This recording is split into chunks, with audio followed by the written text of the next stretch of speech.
Voilà, on va pas parler d'Interstellar avec Axel de Tarlet, mais on va quand même parler cinéma, les cachets des stars du cinéma, bientôt plafonnés, Axel.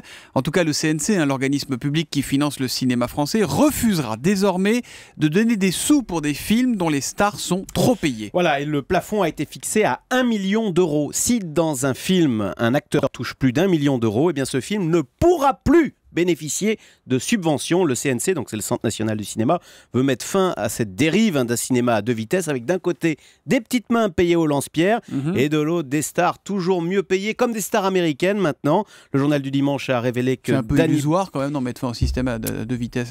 Non, alors on va voir effectivement, mais juste un mot sur Danny Boone pour illustrer quand même ce cinéma à deux vitesses qui a touché 6 millions d'euros pour le film Superchondriac, 6 millions sur un budget de 31 millions. Ça veut dire qu'il a touché 20% à lui tout seul du budget de ce film qui est allé dans sa poche. Alors, tant mieux pour lui, mais le CNC dit stop, moi je ne veux plus financer cette dérive. Bon, que le CNC veuille plus financer, c'est une chose. Après, si les grands acteurs sont très bien payés, c'est parce qu'on se les arrache. Alors vous avez raison, d'ailleurs, ce sont les chaînes de télé, il faut le dire, qui alimentent ce système à deux vitesses, parce que les chaînes de télé ne veulent pas financer des petits films d'art et d'essai. Les chaînes veulent des grands films avec des grands acteurs, bankable comme on dit, des films qui pourront ensuite faire un carton d'audience le dimanche soir à la télé. Donc vous aviez raison, ça ne mettra pas fin au système. Tant mieux pour les acteurs. Au passage, quand même, petit coup de colère, on notera qu'on est tous choqués par les millions des grands patrons. En revanche, les millions des grands acteurs, là, ça ne choque pas grand monde. Comme quoi, en France, on préfère notre cinéma à nos grandes entreprises.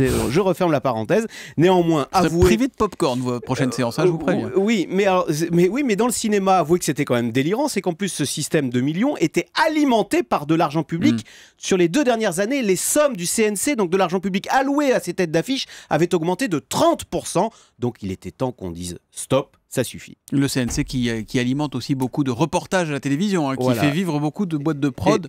Est-ce que c'est vraiment son rôle ? Le débat peut être posé. La Cour des comptes dit le CNC a trop d'argent. Et voilà. au moins quelqu'un en France qui a trop d'argent. Le Zoom Echo tous les matins à 7h10 sur Europe 1 avec Axel de Tarlet. À demain, Axel.